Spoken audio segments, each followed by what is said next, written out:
كتاب الأضداد، كل شيء وعكسه. Антонимдер: سريع، بطيء.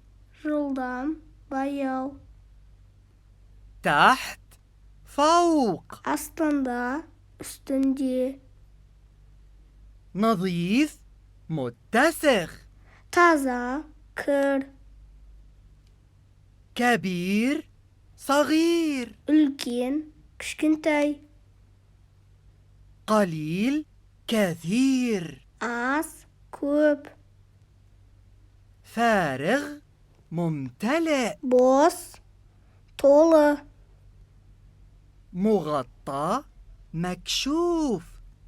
жабық, ашық, هدوء، ضجة. тыныштық, шу, حديث، قديم. жаңа, ескі, قريب، بعيد. жақын, алыс, النهاية. соңы.